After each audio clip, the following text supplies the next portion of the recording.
আসসালামু আলাইকুম রহমতুল্লাহ। সুপ্রিয় অষ্টম শ্রেণীর শিক্ষার্থীবৃন্দ, আজকে তোমাদের চারু ও কারুকলা বই 2025 প্রথম অধ্যায় বাংলাদেশের প্রাচীন শিল্পকলা ও ঐতিহ্যের পরিচয় পৃষ্ঠা 5 এর সংক্ষিপ্ত প্রশ্ন 6, 7, 8, 9, 10 এর নমুনোত্তর সম্পর্কে আলোচনা করব। প্রিয় শিক্ষার্থী, চলো শুরু করা যাক।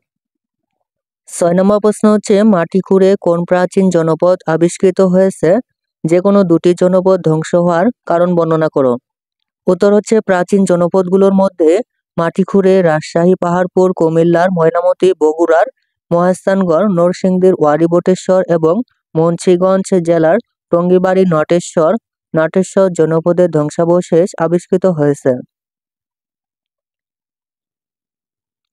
কয়েক হাজার বছর ধরে বাংলা অঞ্চল নানা অংশে গৌরপূর্ণ ভিন্ন ভিন্ন রাজা ও শাসকদের অশোক শশাঙ্ক দ্বারা শাসিত হয়েছে।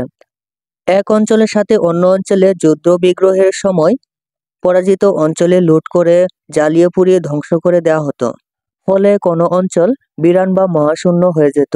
এছাড়াও দীর্ঘকাল বিরান ও ভূমিকম্পের কারণে মাটি চাপা পড়ে প্রাচীন জনপদগুলো ধ্বংস হয়ে গিয়েছিল। উক্ত কারণগুলোর কারণেই বগুড়ার মহাস্থানগড় এবং কুমিল্লা ময়নামতি নামক জনপদ ধ্বংস হয়েছিল। 7 নম্বর, কালো পাথরের ভাস্কর্য সম্পর্কে সংক্ষেপে লেখো। উত্তর হচ্ছে, বাংলাদেশের প্রাচীন শিল্পকর্মের মধ্যে শিল্প নৈপুণ্য ও কারুকার্যের সবচেয়ে উল্লেখযোগ্য ভাস্কর্য হলো কালো পাথরের ভাস্কর্য। ঢাকায় জাতীয় জাদুঘরে কষ্টি পাথর বা কালো পাথরের ভাস্কর্য সংরক্ষিত আছে। প্রাচীন ধ্বংসাবশেষ তথা মাটি খনন করে এটি আবিষ্কার করা হয়। কষ্টি পাথরের মূর্তিগুলো প্রধানত পৌরাণিক দেবদেবীর। এই মূর্তিগুলো তৎকালীন ধর্মাচার্যের প্রমাণ বহন করে, সে সাথে প্রাচীনকালের ভাস্কর্য শিল্পে বাংলার উন্নতির পরিচয় তুলে ধরে। 8 নম্বর প্রশ্ন হচ্ছে, জাদুঘরে বা অন্য কোনো স্থানে পোড়ামাটির ফলক দেখে থাকলে তার বিবরণ দাও। উত্তর হচ্ছে, মানব সভ্যতার বিকাশকাল হতে পোড়ামাটির ভাস্কর্যের ব্যবহার পরিলক্ষিত হয়। সুমেরীয়, বেবিলনীয়, মায়া সভ্যতায় এই শিল্পের প্রচলন ছিল। বাংলাদেশেও বহু পোড়ামাটির ফলকের নিদর্শন পাওয়া গেছে। গ্রীষ্মকালীন ছুটিতে আমি নানা বাড়ি রাজশাহীতে বেড়াতে গিয়েছিলাম। সেখানে মামা আমাকে রাজশাহীর ঐতিহাসিক বাঘা মসজিদ দেখাতে নিয়ে গিয়েছিলেন। আমি এই অপূর্ব প্রাচীন নিদর্শনটি দেখে অনেক খুশি হলাম। মামা আমাকে বললেন, এই মসজিদটি 256 বিঘা জমির উপর প্রতিষ্ঠিত। মসজিদটি প্রায় 23.16 মিটার লম্বা ও 12.8 মিটার চওড়া। মসজিদটির প্রধান আকর্ষণ হলো দেয়ালে অসাধারণ নান্দনিক কারুকার্য খচিত ফলকচিত্র। মসজিদের পোড়ামাটির ফলকচিত্রগুলো ইসলামিক স্থাপত্যের অনন্য নিদর্শন। এ ফলকচিত্রগুলো ফুল, ফল, বৃক্ষ, লতাপাতার নকশায় সুসজ্জিত। ইটের গাঁথুনির মাঝে ফলকচিত্রগুলো একটার পর একটা বসিয়ে পরিপূর্ণ নকশা ফুটিয়ে তোলা হয়েছে। 9 নম্বর প্রশ্ন হচ্ছে, নিচে উল্লেখিত যে কোনো একটি স্থান পরিদর্শন করে থাকলে তোমার অভিজ্ঞতা বর্ণনা করো। ময়নামতি, মহাস্থানগড়, পাহাড়পুর, 60 গম্বুজ মসজিদ, কান্তিজির মন্দির, বাঘা মসজিদ, পটিয়ার রাজবাড়ী মন্দির, তারা মসজিদ। উত্তর হচ্ছে, গত বছর শীতকালীন ছুটিতে বাবা মার সাথে আমি দিনাজপুরে কান্তিজির মন্দিরে বেড়াতে গিয়েছিলাম। এটি বাংলাদেশের দিনাজপুরে অবস্থিত একটি প্রাচীন মন্দির। বাবা আমাকে বললেন, এই মন্দিরটি নবরত্ন মন্দির নামেও পরিচিত, কারণ 3 তলা বিশিষ্ট এই মন্দিরের 9টি চূড়া বা রত্ন ছিল। আমি দেখলাম মন্দিরের বাইরে দেয়াল জুড়ে পোড়ামাটির ফলকে চিত্রিত রয়েছে রামায়ণ, মহাভারত এবং বিভিন্ন পৌরাণিক কাহিনী। এসব ধর্মগ্রন্থের বিভিন্ন শ্লোকখণ্ডিত ফলকও রয়েছে। আমি আরো লক্ষ্য করলাম মন্দিরের চারিদিকের সবগুলো খিলান দিয়েই ভেতরের দেবমূর্তি দেখা যায়। মন্দির প্রাঙ্গণ আয়তাকার হলেও পাথরের ভিত্তির উপরে দাঁড়ানো 50 ফুট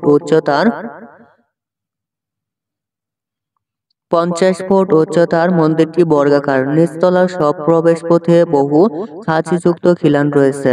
দুটো ইটের স্তম্ভ দিয়ে খিলানগুলো আলাদা করা হয়েছে। স্তম্ভ দুটো দেখতে খুবই সুন্দর। মন্দিরের পশ্চিম দিকের দ্বিতীয় বারান্দা থেকে সিঁড়ি উপরের দিকে উঠে গেছে। এই অপূর্ব প্রাচীন নিদর্শনটির স্মৃতি আমাকে এখনো নাড়া দেয়। 10 নম্বর প্রশ্ন হচ্ছে, প্রাচীন শিল্পকলাগুলো কেন ঐতিহ্যবাহী সে সম্পর্কে তোমার অভিমত ব্যাখ্যা করো। উত্তর হচ্ছে, প্রাচীন শিল্পকলার প্রাচুর্য রয়েছে বাংলাদেশে। হাজার বছর ধরে গোটা বাংলা অঞ্চল ভিন্ন ভিন্ন অংশে পুণ্যগৌর বিভক্ত ছিল। ভিন্ন ভিন্ন রাজা ও শাসকদের অশোক শশাঙ্ক দ্বারা বাংলা শাসিত হয়েছে। ফলে যুদ্ধ বিগ্রহে ধ্বংস হয়েছে জনপদ। এছাড়া প্রতিকূল প্রাকৃতিক দুর্যোগেও জনপদ ধ্বংস হয়েছে। এই অঞ্চলে মাটি খুঁড়ে তাই অনেক শিল্পকলা নিদর্শন পাওয়া যায়।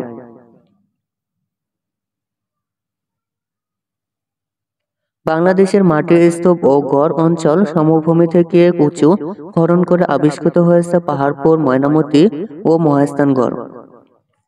এসব স্থান থেকে পাওয়া ফলকচিত্র, মূর্তি, লোহা ও তামার হাতিয়ার, শিলালিপি, স্তম্ভ, ঘরবাড়ির কাঠামো, মুদ্রা, অলংকার প্রভৃতি প্রাচীন শিল্পকলা ও স্থাপত্যের নিদর্শন।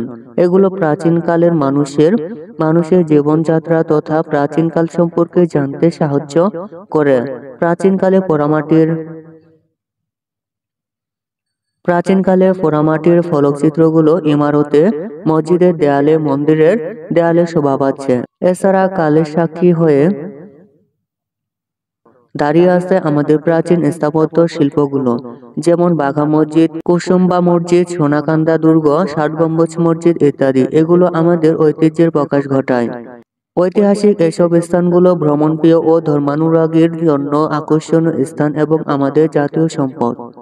প্রাচীন শিল্পকলাগুলো আমাদের যথাযথভাবে সংরক্ষণের মাধ্যমে ঐতিহ্যকে ধরে রাখা উচিত। প্রিয় শিক্ষার্থী, এ ছিল তোমাদের অষ্টম শ্রেণী চারু ও কারুকলা প্রথম অধ্যায় পৃষ্ঠা 5 এর সংক্ষিপ্ত 6 থেকে 10 এর নমুনোত্তর। প্রিয় শিক্ষার্থী, অন্যান্য বই নমুনোত্তর পেতে চ্যানেলটি এখনই সাবস্ক্রাইব করে রাখতে পারো। ধন্যবাদ।